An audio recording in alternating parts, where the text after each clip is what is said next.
Today's topic is about independent contractors, and we're going to add the information contained in this presentation to our entrepreneur's knowledge base. To get started, LegalDictionary.com defines an independent contractor as a person who contracts to do work for another person, according to his or her own processes and methods. The contractor is not subject to another's control except for what is specified in a mutually binding agreement for a specific job. For example, say we needed our living room painted. I would hire an independent contractor or a painter to come into my home and paint my living room. I would not tell that painter how to do his job, which brushes to buy, which ladders to use, what clothes to wear, that kind of thing. I would not be able to control those aspects of the agreement.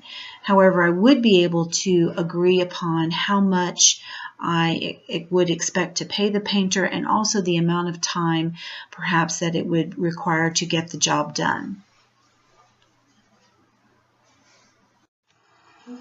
Okay, so why choose an independent contractor? Here's some examples of what an independent contractor might be.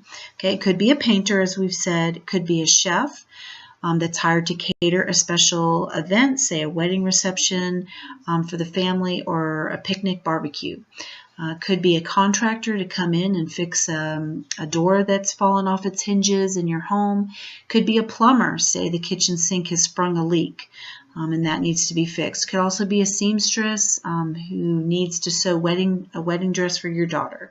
Could be a musician who's coming in to play put on a special concert for your business Christmas party.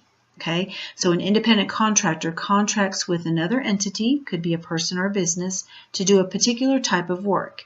This working relationship is a flexible one that provides benefits to both the worker and the entity. The independent contractor is not an employee of the entity that hires him. The independent contractor provides the services requested, is paid for the services, and then the relationship is finished. Okay, so the reason why this is a great relationship and why it's so flexible is because the person that wants to hire a contractor gets to decide when to hire that contractor based on, say, the budget that he's got to work with or the time frame he's got to work with. And then he can also pick and choose who he wants to come in and do the work. On the flip side to that, the independent contractor can have many clients that he's working for all at the same time, and he can pick and choose which jobs that he's going to go to first, second, and third. He can prioritize them. He can charge whatever rates he decides are market worthy and make a decent living at that. And he's his own boss. He doesn't have to work for a larger company. So it's a great way to do business.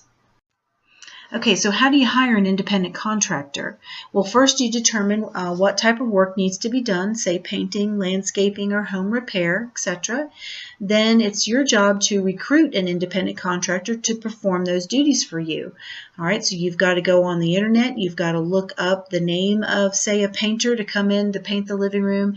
You've got to find out if they're local, if they are reputable, if they are insured, that kind of thing.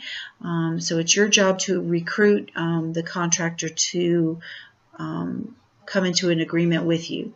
Then lastly, you need to enter into an agreement, a written agreement about the work to be completed and the cost that will be involved. This agreement is commonly called an independent contractor agreement, and it is all the details are filled in there, and then it's signed by both parties. It's very important to have written agreement signed by both parties. That way you are better able to protect yourself since everything's in writing. Sometimes when oral information is shared, it can be misunderstood and misrepresented, and then you could be left with an incomplete job or a job that wasn't done correctly and no way to recover your losses. So let's talk about some of the points that are included in the independent contractor agreement. First, of course, we have both the parties' names that are involved in the agreement need to be clearly labeled and included. There's also going to be a section about the duties, the terms and compensation that will be exchanged. Duties would be the type of work that's being done, the length of time that it's typically going to take to perform that duty, and then the amount of money that it's going to cost to have that duty performed. There'll be a section about expenses, just an understanding that the expenses related to the event or the service are being shared with the client, so they're fully aware of the cost. The client could also request written reports, say updates on the status of the project and if we're staying on budget or not, and if there's an extension needed in the time it's going to take to complete the project. And then there's going to be some other sections that talk about inventions, things that are discovered while the service is being performed. Something is discovered that wasn't known before, and how that invention is the sole property of the client and does not belong to the independent contractor. There's going to be a confidentiality clause, conflicts of interest clause, right to injunction. There'll be a merger clause that talks about how if, say, a bank was to hire a painter to come in and paint the inside of the lobby, and then that bank is bought out by another bank and merges with that bank, there's going to need to be an understanding about what happens with the agreement and the work that's being done during times of merge. There's a termination clause, who gets to terminate the agreement and under what circumstances. There'll be a note about insurance requirements, liability, that kind of thing, workers' comp. Some notices will be included, and then other clauses. And basically, the form wraps up with signatures on the last page, as well as a recap of the duties, terms, and compensations held in what's called a Schedule A. Okay, so the difference between an employee and an independent contractor.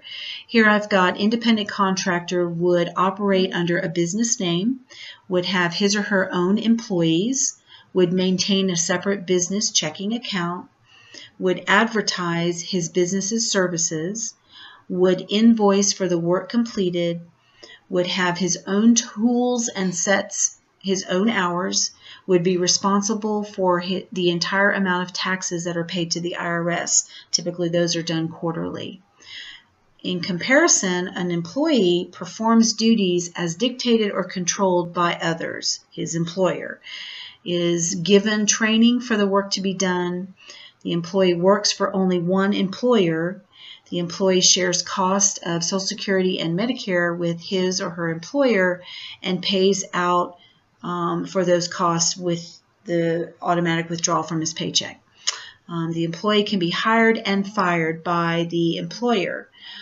So let's take a look at that. Say you hired Joe's Painting Company. Okay, Joe's Painting Company has been advertising on the internet, and that's how you found him. Was you did a Google search and found Joe's Painting Company was located right down the road from your business that you need painted. Okay, so you enter into an agreement with Joe's Painting Company to come in and paint your lobby of your bank. The employees who work for the independent contractor cannot be hired or fired by you. They can only be hired or fired by Joe, who owns the painting company. However, if you are an employee of the bank and you steal money from the bank, you can absolutely be fired by the employer or the president of the bank. The independent contractor, like I said before, can work for many different clients. He can have a long list of people that he works for, whereas an employee can only work for one person at a time. Okay, so those are some examples. All right, and taking it one step further, these are some other factors that can determine if the relationship is an employee to employer or an independent contractor. Whether the worker is engaged in a distinct occupation or business, whether the employer performs any required supervision, how much skill the work requires, who supplies the tools and equipment necessary for the work, the length of time needed to perform the job, whether payment is based on time or by the job, whether the work is part of the regular business of the employer, and whether the parties believe they are an employer or an employee. Okay, so those are ways that you can also determine if you've got an employee-employer relationship or an independent contractor to client relationship. More to follow.